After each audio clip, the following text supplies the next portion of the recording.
This is the Everyday AI Show, the everyday podcast where we simplify AI and bring its power to your fingertips. Listen daily for practical advice to boost your career, business, and everyday life.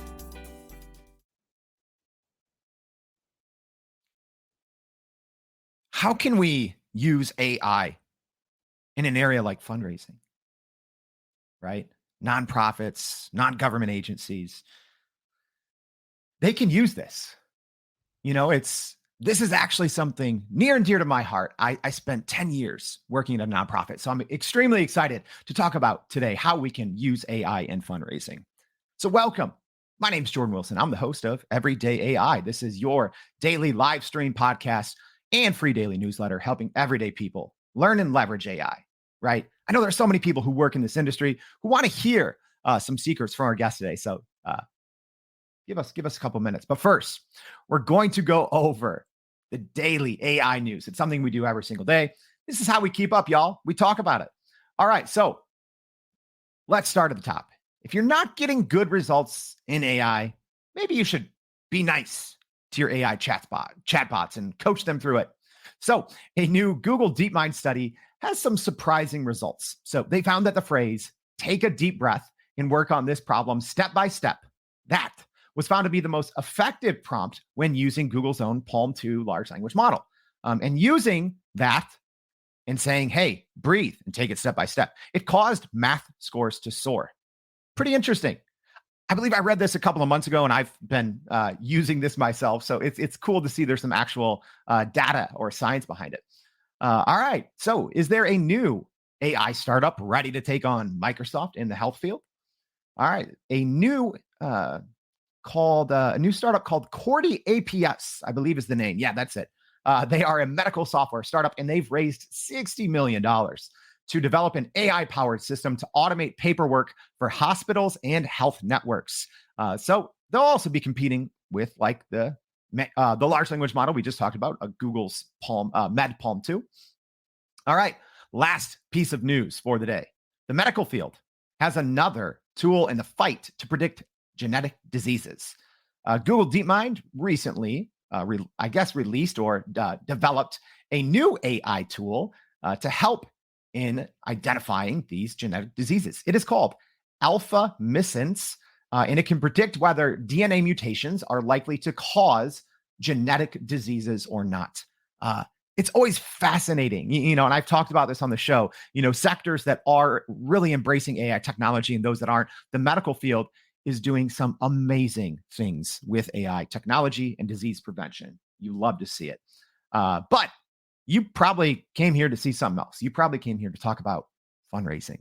So as a reminder, if you're listening on the podcast, check your show notes. A ton of great resources in there, but we always include a link back to a discussion. So you can come and talk to our expert of the day and ask them questions. So it's an interactive. Everyday AI is an interactive community where we all learn AI together. So let's do that. Let's bring on our guest for today and talk about fundraising. So Ann Murphy is the CEO of Empowered Fundraiser Consulting and Coaching. And thank you so much for joining the show. Thanks for having me, Jordan. I'm really excited about the conversation today, especially because we share a background in nonprofit fundraising, and I know we're going to have a great conversation. Oh, it's good. Yeah. And I think that there's a lot of people that can relate. And at least my experience, nonprofits are great, but sometimes they don't have all the resources.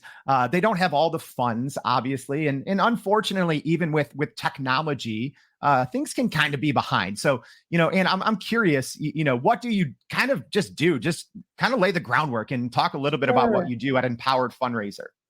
Thanks for asking. Okay, so I caught the AI bug at approximately the same time, other folks did, which was, it feels like 30 seconds ago. It also feels like 10 years ago. I'm sure you can relate to that. But it started with my mom in Downers Grove, like you and I've talked about. We both have Chicago roots one way or another. She was the first person in the neighborhood to buy an Apple IIe. So she taught me, and then she was like the OG side hustler. So I learned the benefit of being an early joiner, and I'm trying to spread that, that message throughout the nonprofit sector. And now I'm expanding into the private sector as well. But what our company does is we help organizations and individuals raise more money without years of trial and error, because there are best practices that have been in place for a very long time.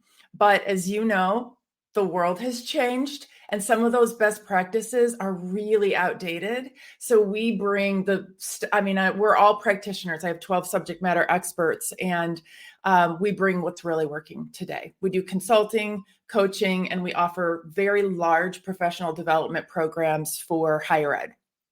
Love it. Love it. And hey, as a reminder, everyone, because we already have some people, that I know are interested here in the live stream, get your questions in right now. So Mike saying, good morning, community. Good morning, Mike. Us. Yeah. Brian saying, good morning. Thanks, Brian. Maybritt, super curious. Happy to learn. Deborah saying that Ann brought her here. Yeah. We got fans. We have connections. I love it. Brian saying nonprofits can absolutely use AI to their benefit. He works with several. Let's start there. Let's start with the kind of low hanging fruit to speak, but just talking generally, Ann, how can nonprofits use generative AI, or what are the best ways they can? Because there's no shortage of ways, I'm sure. But if someone comes in and they're like, Ann, I work in a nonprofit, we need to, raise more funds. How can I use AI? What's that one or two sentences that you're going to tell them? I mean, the opportunities are endless, so it's always a challenge for me to pick a few. I will share that I have tons of use cases ready for everybody. So just reach out to me on LinkedIn. It's hashtag Ann Murphy Philanthropy. And I will share those. I am delighted for you all to get started on some of these. The ones that seem to be the lowest hanging fruit and make people like breathe a sigh of relief, I would say are the use cases that allow us to collaborate better. So I always say, that when we're project managing, we want to like each other even better at the end of the project. But if you think about something like event planning, we usually don't like each other at the end of that. So doing an event plan, a strategy, the briefings, the invitation copy, crunching the data on the attendees, the mailing list, the thank you notes afterward, the talking points. You can do an entire event. I'm not saying that, it plans the event for you, but all the collaboration and the deliverables can be just so streamlined and such high quality. And as you know, and lots of your listeners probably know, we can train our chat GPT on let's say your executive director is making remarks. You've probably written remarks for her 1,000 times before. You can train ChatGPT so that the first time you kick out those remarks, they're in the voice of your executive director. So I'll share event planning as a use case, very helpful. And then the other one that you and I have touched on is grant writing. I mean, it's such a pain point. I'll use the example of, you've got one project and it's a fantastic one. It's in line with your mission. It's got all kinds of potential to change the world. And you're applying for 6 different grants. Well, each one of those RFPs has its own little twist on each question, different word counts, different data requirements, and using a large language model, especially like with, it's not called code interpreter anymore. What is it? The advanced data analysis. Data. Yes, they need marketing.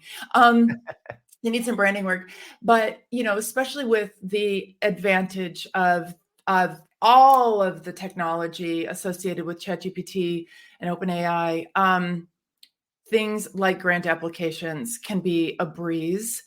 I was talking to somebody the other day who had stayed up 3 days, 3 nights straight to get a grant application in because of stuff like the formatting. Yeah.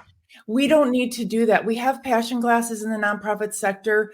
but we deserve rest. We deserve spaciousness. We deserve to like our jobs. And staying up 3 days in a row is not going to make us like our jobs. So grant applications are a great use case.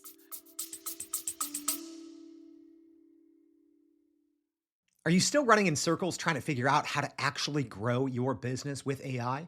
Maybe your company has been tinkering with large language models for a year or more, but can't really get traction to find ROI on Gen AI. Hey, this is Jordan Wilson, host of this very podcast. Companies like Adobe, Microsoft, and NVIDIA have partnered with us because they trust our expertise in educating the masses around generative AI to get ahead. And some of the most innovative companies in the country hire us to help with their AI strategy and to train hundreds of their employees on how to use Gen AI. So whether you're looking for ChatGPT training for thousands or just need help building your front-end AI strategy, you can partner with us too, just like some of the biggest companies in the world do. Go to youreverydayai.com/partner to get in contact with our team, or you can just click on the partner section of our website. We'll help you stop running in those AI circles and help get your team ahead and build a straight path to ROI on Gen AI. Yeah. And if you're listening to this on the podcast, just my face right now is going through a whole range of emotions because everything that Anne's talking about, it's like I felt all these things and they were such pain points, but at the time, it felt like such a labor intensive requirement to jump through all these hoops and get that 10 pages down to 9, and all these that seemed like silly requirements that now AI and ChatGPT can help with tremendously. But Anne, I do want to shift a little bit and talk specifically about fundraising, because anyone in the nonprofit world knows that that's usually one of the most important parts of keeping a nonprofit going. Is you have to go out there and develop good relationships with highly visible stakeholders and raise money. So specifically when we talk about trust, how can you or how can people out there listening or maybe in this field tap into the power of large language models, generative AI, but still maintain or even improve trust with stakeholders when it comes to even just security of working with numbers and money? How can they do that? Such an important question. Stakeholder trust is our bread and butter in general, right? But particularly in the nonprofit sector, where we're asking donors to invest in our mission, it's absolutely critical that they believe that their data, in particular, right, that their data is safe and secure. And that's one of the things that we are so focused on in the nonprofit sector. And we see, the data leaks in the private sector, and it really causes us to kind of retrench. The first thing I would refer people to is Fundraising AI. This is a movement, actually, and includes a framework for responsible AI in fundraising. So you have your go-to resource in that framework for any conversation that you're having with donors or your EDs or your volunteers or your colleagues is, hey, this is what we do in fundraising, right? Data privacy and security, explainability, bias, legalities. Let's see, what are some, there's 10 pillars, and each one of those addresses like our biggest fears. So dive into the framework, you can sign it, and there's a free summit on October 23rd and 24th. Highly recommend. The speakers are awesome. But I'll elaborate on the piece about stakeholder trust. So it makes sense that all of us are focused on, oh my goodness, what if our donors start fearing that their data is getting leaked out or used to train the next model? Very valid concern, right? So we need to be very, very careful about personally identifying information. And I'll give you an example. So in our consulting company, we don't receive any confidential information from our clients. So we remove all the PII, all of the, anything that can be tracked back, right? Whether it's an ID number or a name or some other identifier, because we want to be able to sleep at night. right, Jordan? Like some of this stuff, we just don't need it weighing on our head. Would it be dope to have all of the data and be able to push that into the model and come up with? Absolutely. Yeah. But no, I don't care what system you're using and how sure you are that it's confidential. Just please do not put PII into any of the models. But I will say that it's important for us to take a bigger picture point of view, because not only do our donors want us to make sure that their data is safe, they expect us to have well-running business operations, right? The nonprofit sector has a bad rap, right? Even the word nonprofit, it kind of makes it seem like we're just kind of like over here, la, la, la. We don't have business plans. We don't have business models. We don't use tech stacks. We don't hire for, skills. So, and, we have the overhead myth, right? Donors want their money to go to the thing that they want to designate, and they don't want money. Sometimes they don't want money going to operations. So it is absolutely essential as our donors and volunteers whose, companies and families and neighbors are using this ubiquitous technology of LLMs. We have to be doing so too. They expect us to have well-functioning business ops that are efficient, effective, right? That save money, that allow us to do more. And if we're not doing those things because we're scared, right? It is intimidating. I don't want to sound like I'm not empathetic, but if we're not doing those things that our donors would expect to have a well-functioning business, that's going to hurt donor trust potentially more than any concerns about data security, because we will get that part fixed, right? We will be able to communicate out, but it's that piece. You can't really explain having a poorly run business. Yeah. You can't make excuses for it. So diving in. It's so funny because, when you talk about the expectations, the expectations to have, real business operations and kind of the myths or the conceptions around, nonprofits. I would have people ask me back in the day when I'm like, oh yeah, I work at, nonprofit called, Triple Threat Mentoring. That's where I worked. And they're like, oh, is that your job? Is that like your full-time job? And it's like, yeah, I'm managing 30 staff across 4 different locations across the country. Yeah, it's a real job, right?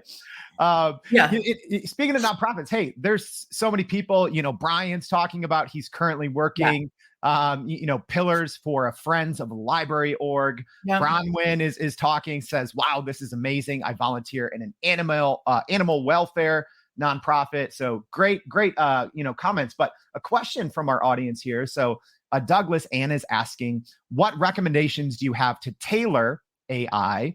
And, depending on what the nonprofit focus is. So whether it's a religious institution, healthcare, child programs, etc. Do you have any recommendations on how you can kind of tailor generative AI for different kind of categories? I do, Douglas. And I'll say, I'm going to answer the question a little bit differently, which is that I think that the differentiator is actually the use cases. And in fundraising, there are going to be very similar use cases across religious, healthcare, children, open space, art, STEM.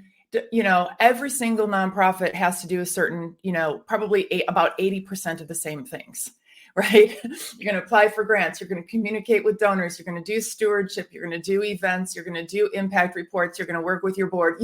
They're just standard business operations. And I would say that, putting a wrapper around each of those business, functions. So the wrapper is your religious organization. The wrapper is, your children's healthcare, et cetera. That part's easy, really, truly. It takes a little bit of work to get your messaging set up, just like you would with any other, marketing or sales or fundraising initiative.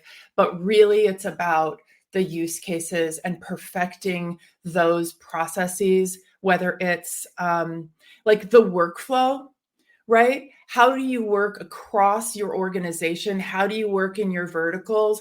How do you get yourself ready for AI? That's the thing I would focus on, regardless of whatever the mission of your nonprofit. I would begin getting ready for AI. So organize your stuff, right? I'm not talking about, being super detail oriented about it, but have your different Google Drive folders all set. Have your email platforms ready. Have your CRM ready to have automations connected. So doing those things now, I say going slow to go fast. So start preparing to build in some of those operations, and you will be in really good shape when the tsunami hits. Jordan, you didn't mention, but one of the things that's going to blow everybody's mind, I think, honestly, this week is the addition of the extensions to Google Bard that'll allow us, essentially now our Google Drives are like ChatGPT. It's like a chatbot.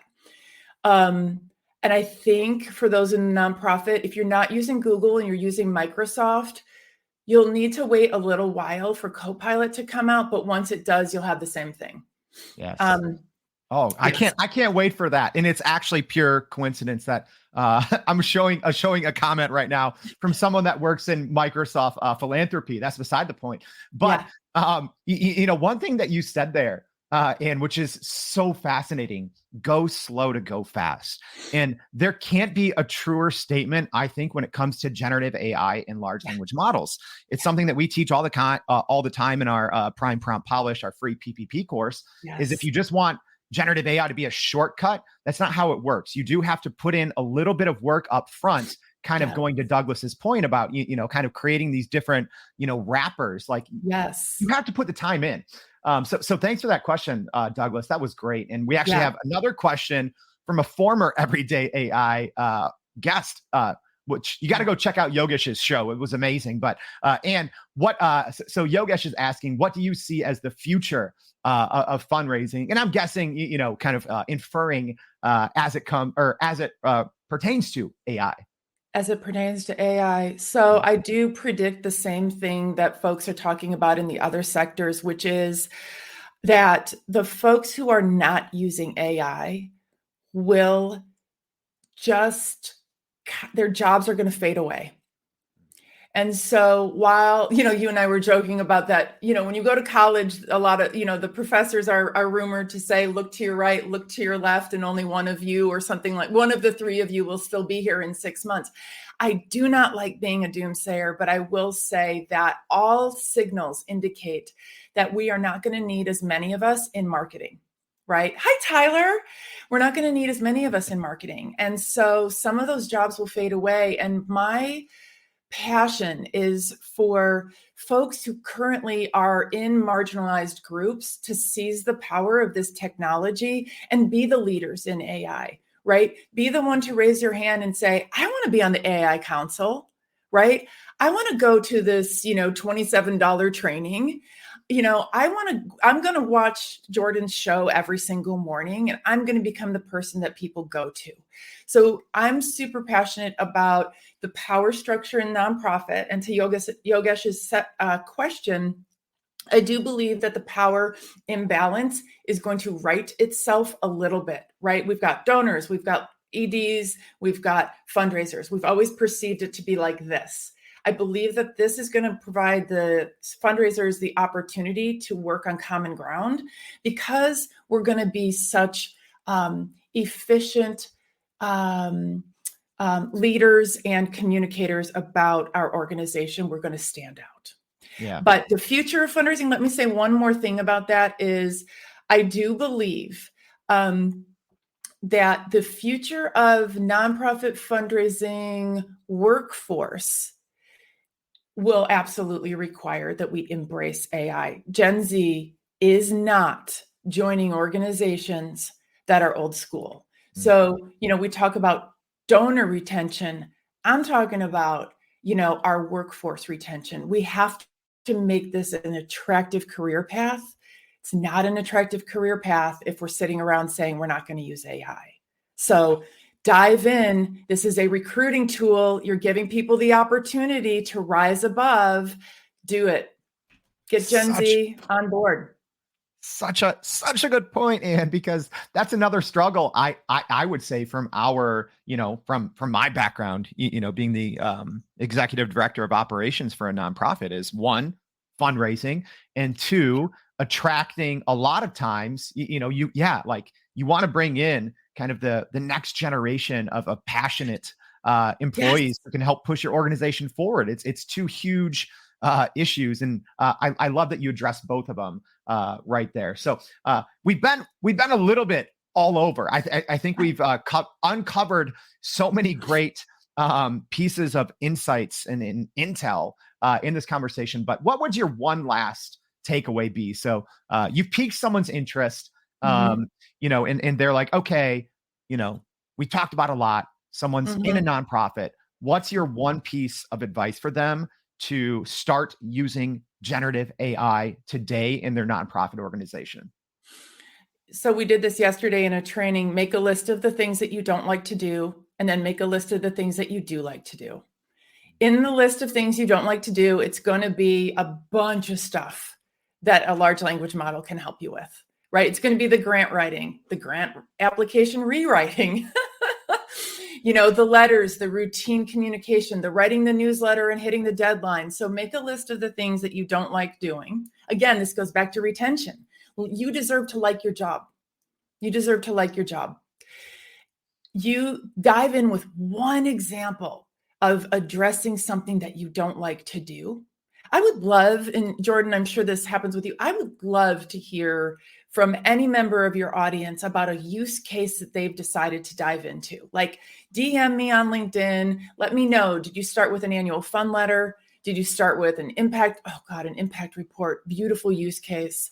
Did you start with, a newsletter article? So I would say, again, make that list, things you don't like to do, and start knocking them out one by one. Start with one. So yeah. So good.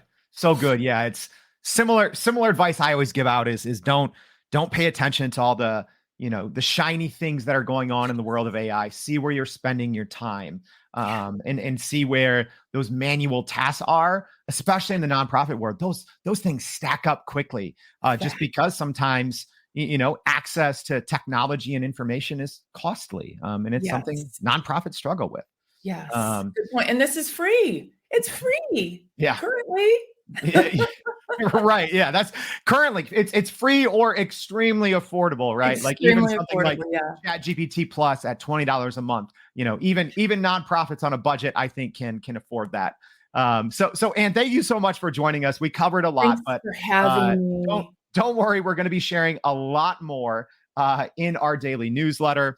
So Ann, thank you again for coming on the Everyday AI Show and talking everything AI and fundraising. Absolutely. So happy to be here. Invite anybody to reach out to me. I'll help however I can. Absolutely. Hey, and we did cover a lot. We were talking specific dates and specific conferences, all that. Don't worry. It's all going to be in the daily newsletter. So that and more. We're going to recap. And that's the other thing. If you're listening on the podcast, you got to sign up for the newsletter. Go to youreverydayai.com. It's break really everything down. We spend so much time breaking everything down and making sense of all the noise that's happening in the world of AI. And then really with our daily discussions, giving you the key takeaways and more. I'm actually going to drop in a couple unrelated things with nonprofits. So if you're in nonprofits, make sure you check out today's newsletter and make sure you check out the rest of the shows this week on Everyday AI. Thank you for joining us. And that's a wrap for today's edition of Everyday AI. Thanks for joining us. If you enjoyed this episode, please subscribe and leave us a rating. It helps keep us going. For a little more AI magic, visit youreverydayai.com and sign up to our daily newsletter so you don't get left behind. Go break some barriers, and we'll see you next time.